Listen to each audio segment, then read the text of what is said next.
निशा को आज भी याद है वो दिन जब इस घर में बहू बनकर आई थी। कितनी डरी हुई थी। प्रेम विवाह जो किया था उन्होंने, घर वाले तैयार जो नहीं थे मानव के, क्योंकि वो एक अनाथ लड़की थी। अनाथ आश्रम में पली बढ़ी और अब मानव के ही ऑफिस में नौकरी करती थी। मानव के परिवार में उसकी माँ और एक छोटा भाई था बस, जो बाहर रहकर पढ़ रहा था। मैं नहीं मानती इसे बहू। जब मानव उससे शादी कर घर पहुंचा तब यही बोला था मानव की माँ निर्मला जी ने। पर माँ, मैं शादी कर चुका हूं, अब तो इसे ऐसे तो छोड़ नहीं सकता। मानव ने कहा, क्या जादू किया है लड़की तूने मेरे बेटे पर, जो ये मेरे खिलाफ जा तुझसे शादी कर बैठा।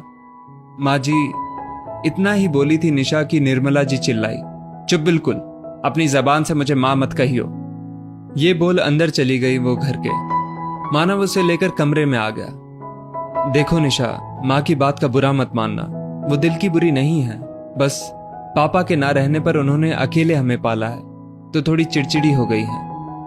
आप चिंता मत कीजिए, मैं उन्हें अपनी माँ बनाकर ही दम लूंगी, निशा ने मुस्कुराते हुए कहा। निशा ने कमर कस ली कि घर में अपनी जगह बनानी ही है, भले ही ये मुश्किल है पर नामुमकिन नहीं। माँ जी चाय। अगली सुबह वो नहा धोकर निर्मला जी के कमरे में चाय ले पहुंची। बोला था ना माँ जी मत कहना मुझे, निर्मला जी गुस्से में बोली। तो आप बताइए क्या कहूं मैं आपको। निशा ने मुस्कुराकर निर्मला जी की तरफ देखा। पता नहीं क्या था निशा की मुस्कुराती आंखों में कि निर्मला जी चुपचाप चाय पीने लगी। निर्मला जी सारा दिन निशा को सुनाती रहती, पर निशा चूं भी ना करती। शायद इस घर में तुम्हें ला मैंने गलती कर दी, तुम्हें कितना कुछ सुनना पड़ता है, मानव अक्सर निशा से कहता। अरे आपने तो मुझे अनाथ को परिवार दिया, माँ दी, मैं तो एहसानमंद हूं आपकी, निशा हंसकर कहती। पता नहीं किस मिट्टी की बनी हो तुम निशा। ये बोल मानव निशा को गले लगा लेता है। निशा को कई बार कुछ बातें चुभती भी, पर वो किसी भी बात का उल्टा जवाब नहीं देती थी। इसी तरह दिन गुजरने लगे। निर्मला जी ने निशा को ताने देने बंद तो नहीं किए, पर हाँ कम जरूर कर दिए, क्योंकि निशा निर्मला जी को शिकायत का कोई मौका ही नहीं देती थी। सुबह जल्दी उठ सब काम करती, ऑफिस जाती, ऑफिस से आ फिर घर के कामों में जुट जाती। एक रात निशा को नींद नहीं आई काफी देर तक, तो सुबह देर से आंख खुली। ऑफिस का समय हो रहा था तो मानव उसकी मदद करने लगा। यहाँ तो उल्टी गंगा बह रही है, पति से काम करवाया जा रहा है, महारानी से जल्दी नहीं उठा जाता, निर्मला जी बड़बड़ करने लगी। मानव को भी आज गुस्सा आ गया। वो माँ को कुछ बोलने ही वाला था कि निशा ने उसे रोक दिया। निशा कब तक सहोगी तुम, क्यों नहीं बोलती कुछ, नहीं मुझे बोलने देती हो, मानव निशा पर चिल्लाया। मानव, मैं हमेशा माँ के प्यार को तरसी हूं। यहाँ जब मुझे माँ मिली तो मुझे बहुत खुशी हुई। क्या हुआ जो वो मुझे सुनाती हैं, उनका हाथ तो है ना सिर पर। मुझे विश्वास है एक ना एक दिन वो मुझे अपनी बेटी बनाएंगी और प्यार से गले लगाएंगी, निशा बोली। मुझे नहीं लगता ऐसा कुछ होगा, माँ तो तुम्हें दुश्मन समझती है अपना, तुम उनके दिल में जगह बना पाओगी, ये गलतफहमी निकाल दो दिल से, मानव गुस्से में बोला। नहीं मानव, तुम माँ की भी तो सोचो, कितने अरमान होंगे उनके तुम्हारी शादी को लेकर। हमने खुद शादी कर सब अरमान तोड़ दिए उनके।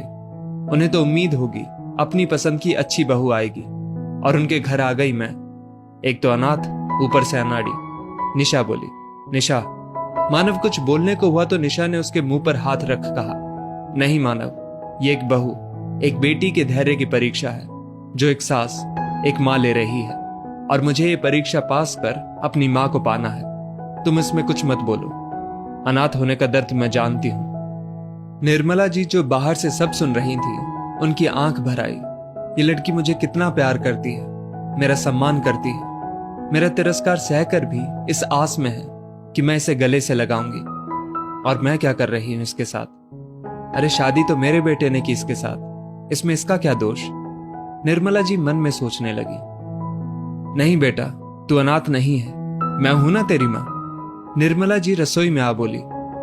माँ जी क्या बोला आपने। निशा को जैसे यकीन नहीं हुआ। हाँ बेटा, मुझे माफ कर दे जो तेरा प्यार ना देख पाई, ना ही तेरे आंसू नजर आए मुझे, पर तू अनाथ नहीं है, मैं हूं तेरी माँ, और खबरदार जो खुद को अब अनाथ कहा, निर्मला जी बोली। माँ, निशा रोते हुए निर्मला जी के गले लग गई। बस बेटा, बहुत रो ली, चल अब जल्दी से तैयार हो, ऑफिस भी तो जाना है, नाश्ता मैं बनाती हूं आज अपनी बेटी के लिए। निर्मला जी बोली। नहीं माँ, अभी तो माँ मिली है, मैं आज ऑफिस नहीं जाऊंगी। कहीं ये सपना हुआ और शाम तक टूट गया तो? नहीं, आज तो मैं माँ का भरपूर प्यार पाऊंगी। निशा रोते हुए माँ के गले लग गई। दोस्तों, माँ बाप का दिल दुखाकर शादी करना गलत है, पर अगर कर ही ली है तो इसमें दोनों की सहभागिता है। फिर क्यों बहू को इसके ताने सुनने पड़ते हैं? पर अगर बहू निशा जैसी हो और सास निर्मला जी जैसी, तो एक ना एक दिन बदलाव आ ही जाता है। इस स्टोरी को लेकर आपकी क्या राय है, नीचे कमेंट करके जरूर बताइएगा। और ऐसी ही और भी बेहतरीन वीडियोस के लिए हमारा पेज जरूर फॉलो करें। धन्यवाद।